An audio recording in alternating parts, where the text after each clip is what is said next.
أعوذ بالله من الشيطان الرجيم بسم الله الرحمن الرحيم عن رجل من أصحاب النبي صلى الله عليه وسلم أن رجلا قال للنبي صلى الله عليه وسلم أخبرني بكلمات أعيش بهن ولا تكثر علي فأنسى قال اجتنب الغضب ثم أعاد عليه فقال اجتنب الغضب۔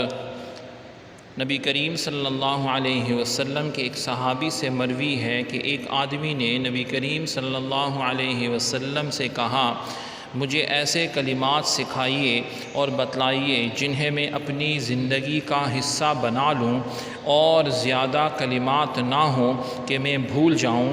تو آپ صلی اللہ علیہ وسلم نے فرمایا غصے سے بچو۔ اس نے پھر وہی بات دہرائی تو آپ نے دوبارہ ارشاد فرمایا کہ غصے سے بچو۔